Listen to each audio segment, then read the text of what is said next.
শুধু অন্ন আর অন্ন।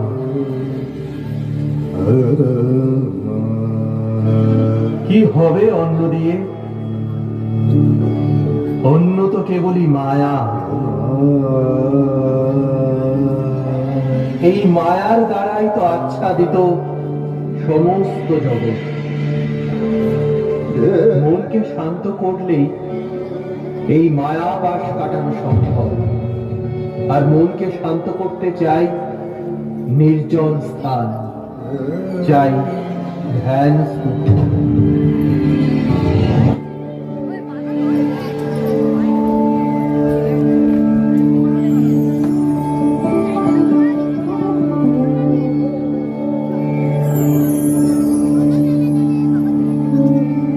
আহারের সময় আগত রে। দেখো নাকি দেবী, আমি সমাধিতে লীন। মায়ার জগৎ ওই সামান্য ক্ষুধার সত্যবিহীন, জ্ঞান ক্ষুধা মহা সত্য, অন্য ক্ষুধা নয়। দেবী হয়ে এই কথা জেনেছ নিশ্চয়। যে অন্ন ভোজনে ত্রিভুবনে রক্ষা হয় কায়া, তারে বলো মায়া। অজ্ঞানের অন্ধ অহংকারে বিদ্রুপ করো তুমি আমারে।